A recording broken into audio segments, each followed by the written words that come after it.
Welcome to the Deep Dive. Today we're going right to the bedrock of how America is governed, the U.S. Constitution. We've been digging through some really insightful material that unpacks where it came from, the intense historical period that forged it, and, well, how it has adapted over time. Yeah, and our goal for you today is pretty straightforward but important. To give you a clear sense of the Constitution's origins, the major disagreements the founders, wrestled with, the crucial compromises they reached, and why this document still shapes our lives centuries later. Think of this as your shortcut to really getting a handle on this cornerstone of American society. Exactly. And you know what's fascinating right off the bat? The U.S. Constitution isn't just old, it holds the record. Oldest and one of the shortest written constitutions still in use anywhere. Right, which is pretty amazing when you think about it. But here's a twist. Its creation wasn't like a foregone conclusion. It wasn't inevitable. It was really a response to the very real problems with the first attempt at American government. And it shows the power of, well, finding common ground when you absolutely have to. That's a key point. The way Americans thought about government, which eventually led to the Constitution, didn't just pop up overnight.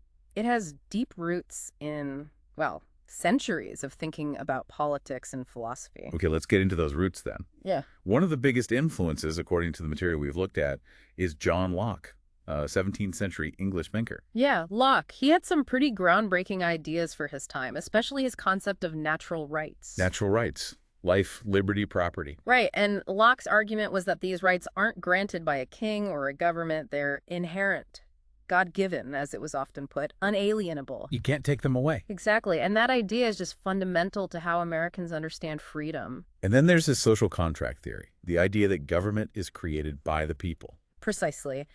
Individuals kind of agree to be governed. They give up a little bit of absolute freedom in exchange for the government protecting those core natural rights.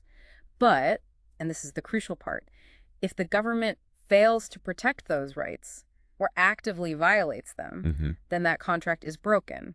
And the people have the right to change the government or even, get rid of it. And you can draw a straight line from that idea to the Declaration of Independence. Absolutely. A very clear line. Which we'll definitely get to. But before that, our sources also stress the importance of things like the Magna Carta and the English Bill of Rights. These were earlier steps, right? Yeah, think of them as milestones in England's own history of rights and liberty. These documents, initially they were more focused on the nobility, but over time they came to be seen as protecting rights for all English subjects, including those in the American colonies. So things like protection for life, liberty, property. Exactly. Principles that laid the groundwork for what shows up later in the U.S. Constitution and, especially, the Bill of Rights. So the colonists weren't just inventing ideas out of whole cloth. They had this English tradition to draw on. And speaking of traditions, the colonies themselves had some practice with self-government pretty early on. Oh, definitely. You had colonial legislatures like Virginia's House of Burgesses. You had agreements like the Mayflower Compact. So there was this strong tradition of representative government developing. People got used to the idea that they should have a say. And that they shouldn't be taxed without their consent. That became absolutely central. Which leads us right into the American Revolution. Yeah. Because, as you said, it wasn't like the colonists just suddenly decided they didn't want to be British anymore. They were proud British citizens at first. They were, but a series of actions by the British government, especially after the 7 Years' War, what Americans call the French and Indian War, really started to chip away at that loyalty. Like the Proclamation of 1763, restricting westward expansion. That was one. And then, crucially, the attempts to impose taxes without the colonists having any direct representation in the British Parliament. The Stamp Act, the Townshend Acts. No taxation without representation. That was the big one. It became the rallying cry, and our sources emphasized this wasn't just about the money itself. Right. It was about the principle. Exactly. It was about their fundamental rights as Englishmen. They felt they were being denied the basic right to consent to taxation through their own elected representatives, a right that went way back in English history. And then you had events like the Boston Massacre, which really inflamed public opinion. And the Boston Tea Party. A pretty direct act of defiance. A very direct act. And the British response, the coercive acts, or intolerable acts, as the colonists called them. Yeah. Our sources show these were seen as a fundamental assault on Massachusetts self-government. And instead of isolating Massachusetts, It actually unified the colonies against Britain. It pushed them closer together. Led to the First Continental Congress, then the Second, and ultimately the Declaration of Independence. July 1776. A huge moment. Monumental. And Thomas Jefferson, the primary author, he really leaned heavily on those locking ideas we talked about. Life, liberty. But he tweaked property to the pursuit of happiness. He did. But the core locking framework is there. Natural rights, government by consent of the governed, and, crucially, that right to alter or abolish a government that becomes, destructive of those ends. And the Declaration doesn't just state the philosophy, it lists the specific complaints against King George III. A long list. Taxation without consent, interfering with trade, denying jury trials, preventing self-government. It's a powerful indictment. It lays out the case for separation. It does. By signing it, the founders were basically saying, okay, we're done with this system. We're creating something new based on these principles. So fast forward, they win the revolution. Now they actually have to do it. Build a new government. Right. They've gotten rid of the king, but now what? And that leads to the Articles of Confederation, the first attempt. And the idea was a republic, power with the people, but they were really wary of a strong central government, weren't they?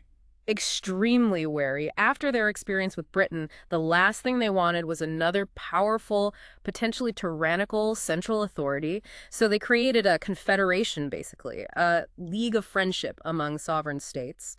The central government under the Articles was designed to be very weak. And the material we've reviewed makes it pretty clear that this weakness caused some major problems. Oh, absolutely. Big problem. The national government couldn't impose taxes at all. So how did it pay for anything? Like the war debt? It couldn't, effectively. It could ask the states for money, but the states often didn't pay up, so it was constantly broke. Couldn't manage foreign affairs properly. The national currency, the continental, became essentially worthless. Not worth a continental was the phrase. Ah, right. And the government couldn't regulate commerce between the states or with foreign nations, which really hurt American farmers and merchants. And defense. No real national army. Nope. Relied on state militias. Very precarious. And then you get Shays' Rebellion in Massachusetts. Farmers rebelling over debt and taxes. Exactly. And the national government was powerless to help Massachusetts put it down effectively. Our sources really point to Shays' Rebellion as a critical moment. It terrified the governing elite and highlighted just how ineffective the Articles were. It showed the potential for chaos and instability. So it became clear pretty quickly that the Articles just weren't cutting it. Something had to change. Which led to the call for a convention in Philadelphia in 1787. The original mandate was just to revise the Articles. But they ended up doing a lot more than that. They did. Pretty quickly, key figures like James Madison and Alexander Hamilton pushed for scrapping the Articles entirely and creating a whole new framework for a stronger national government. And that convention. Yeah.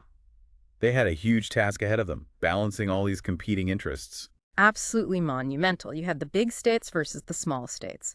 You had the North versus the South, especially over slavery. You had debates about how much power the national government should have versus the states. And how to protect individual liberty while still maintaining order. All of these fundamental tensions were in the room. Let's break those down a bit. The big states, small state fight over representation that seems like a potential deal breaker right from the start. It really was. You had the Virginia Plan, pushed by Madison, favoring the large states.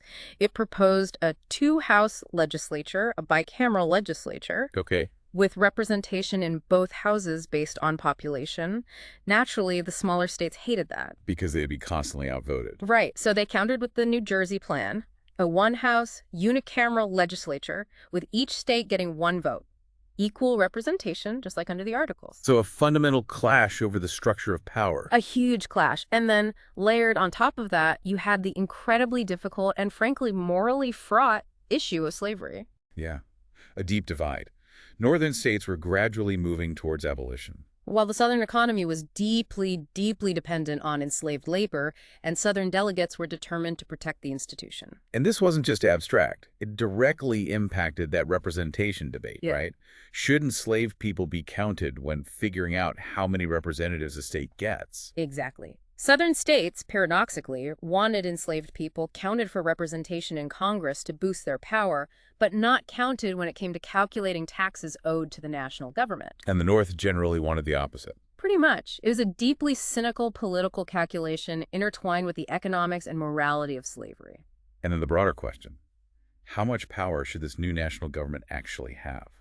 Federal supremacy versus state sovereignty. That was a core debate. Federalists, like Hamilton, argued for a strong national government needed for things like national defense, a stable economy, managing interstate relations, basically to avoid the chaos of the Articles. But others, the anti-federalists later on, were deeply suspicious. Very suspicious. They feared a powerful central government would become oppressive, just like Britain.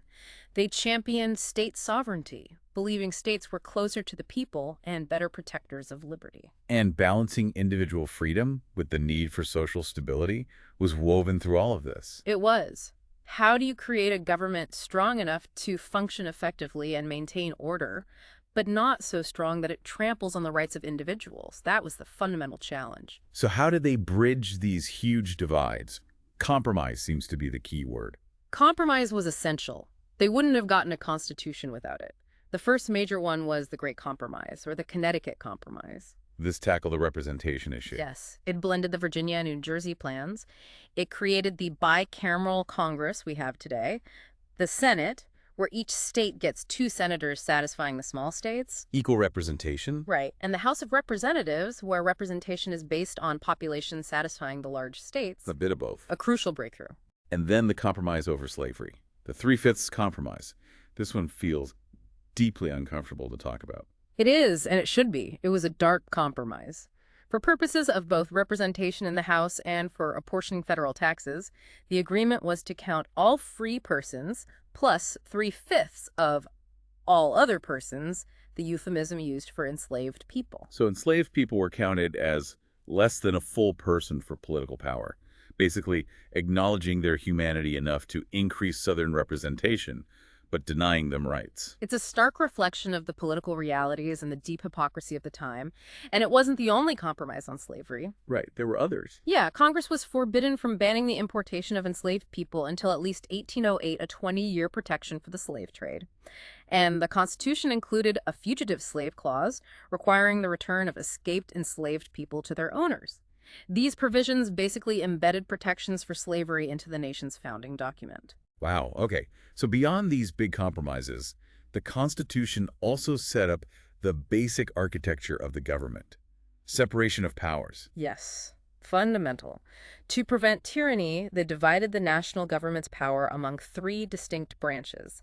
Legislative Congress makes the laws, executive the president enforces the laws, and judicial the federal courts interpret the laws. Separate jobs, separate institutions. Exactly. And to make sure no single branch got too powerful, they built in a system of checks and balances. Where each branch can limit the power of the others. Precisely. The president can veto laws passed by Congress, but Congress can override that veto with a supermajority vote. Okay. The courts can declare laws unconstitutional, that's judicial review, though it wasn't explicitly spelled out initially, it developed early on. The president appoints judges, but the Senate has to confirm them. And Congress can impeach the president or judges. Right. Impeachment and removal for treason, bribery, or other high crimes and misdemeanors. It's this intricate web designed to force cooperation and prevent any one part from running away with all the power. And then there's federalism. The whole national government versus state government power balance. Another key design feature. The Constitution lists specific, enumerated powers for the federal government. Things like declaring war, coining money, regulating interstate commerce. Things the Articles couldn't do effectively. Right. Powers not specifically given to the federal government or denied to the states are reserved to the states or the people. That's the idea of reserved powers. But the federal government isn't totally limited. Well, the Supremacy Clause states that the Constitution and federal laws made under it are the supreme law of the land, taking priority over conflicting state laws. Okay. And the Necessary and Proper Clause, sometimes called the Elastic Clause, gives Congress the power to make laws needed to carry out its listed powers. This has allowed the federal government's power to expand over time, which is, a constant source of debate. So after all this debate and compromise in Philadelphia, they finally have a draft constitution. But it wasn't law yet. It had to be ratified. Yes, approved by the states. And this kicked off another huge national debate. The plan required conventions in at least 9 of the 13 states to approve it for it to take effect. And this is where the Federalists and Anti-Federalists really emerged as distinct groups. Absolutely. Federalists were the supporters of the new Constitution. They tended to be more cosmopolitan, merchants, lawyers, large landowners, People who saw the benefits of a stronger national government for commerce and stability. And the Anti-Federalists. They opposed ratification. Often small farmers, people in more rural areas, some prominent figures too. They feared that this new, powerful national government would become aristocratic, distant, and eventually tyrannical. And their biggest single objection was? The lack of a Bill of Rights. They were deeply concerned that the Constitution didn't explicitly guarantee basic individual liberties like freedom of speech, religion, or the press. They also worried about the power of the new federal courts and the potential loss of state sovereignty. So how did the Federalists counter these arguments? They obviously needed to win over at least 9 states. They argued forcefully that a stronger national government was absolutely necessary to preserve the Union, protect against foreign threats, and ensure economic prosperity. They downplayed fears of tyranny by pointing to the separation of powers and checks and balances. And they had a powerful weapon in the Federalist Papers. Immensely powerful. These 85 essays, written mostly by Hamilton and Madison, with a few by John Jay, were published in New York newspapers to persuade that crucial state to ratify. They provided a detailed explanation and defense of the Constitution's structure.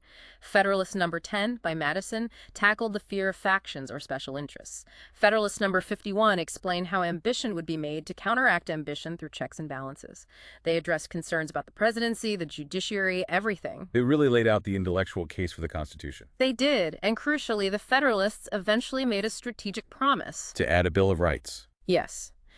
They pledged that if the Constitution was ratified, the first order of business for the new Congress would be to consider amendments protecting individual liberties.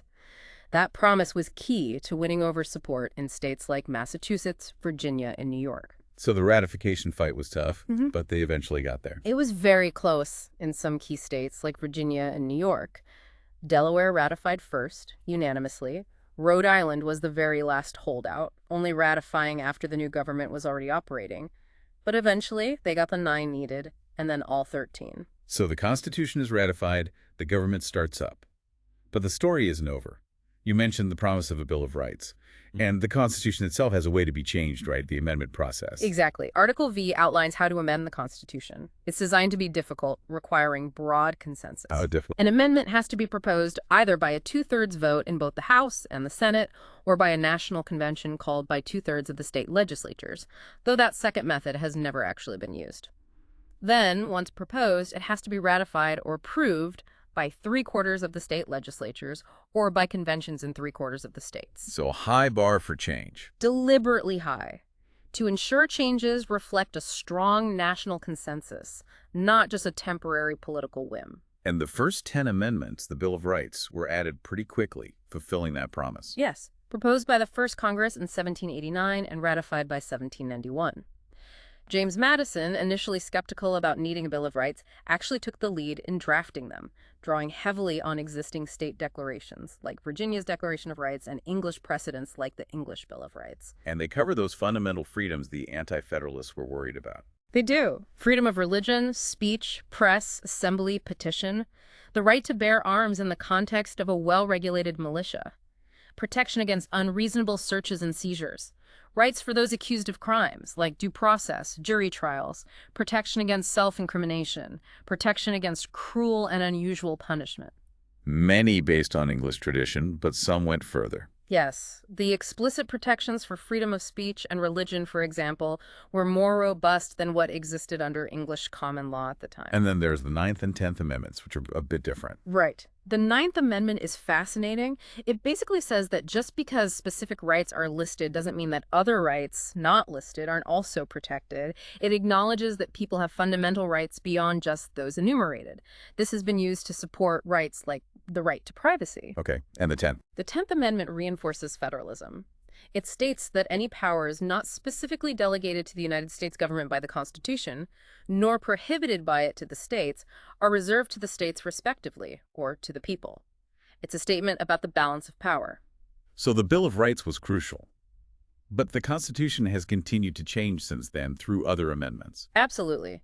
The amendment process, while difficult, has allowed the Constitution to adapt over time. Think about the Civil War amendments. 13th, 14th, 15th. Exactly. The 13th abolished slavery.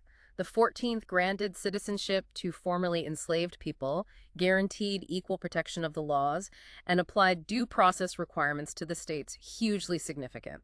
The 15th guaranteed voting rights regardless of race, at least for men. Transformative changes often born out of immense struggle. Immense struggle. And later amendments brought other major changes. The 19th Amendment finally gave women the right to vote nationwide. The 17th allowed for the direct election of senators instead of state legislatures choosing them. The 26th lowered the voting age to 18. So it really is a document that has evolved. It has, from its origins in Enlightenment ideas and colonial complaints, through the failures of the Articles, the intense fights and compromises at the convention, the ratification debates, and then this capacity for change through amendment. It's a dynamic story. So looking back at this whole journey, the philosophical roots, the revolution, the flawed first attempt, the compromises, ratification, the amendments. What are the key takeaways for you? Well, I think it highlights that the Constitution wasn't inevitable, and it wasn't perfect. It was the product of specific historical circumstances, deep disagreements, and necessary, sometimes ugly compromises. But it also established a framework for government separation of powers, checks and balances, federalism that has proven remarkably durable, partly because of its ability to be amended and reinterpreted over time. Something that really struck me going through this material again is just how reluctant many colonists were initially to break from Britain. They saw themselves as British subjects demanding their rights as Englishmen.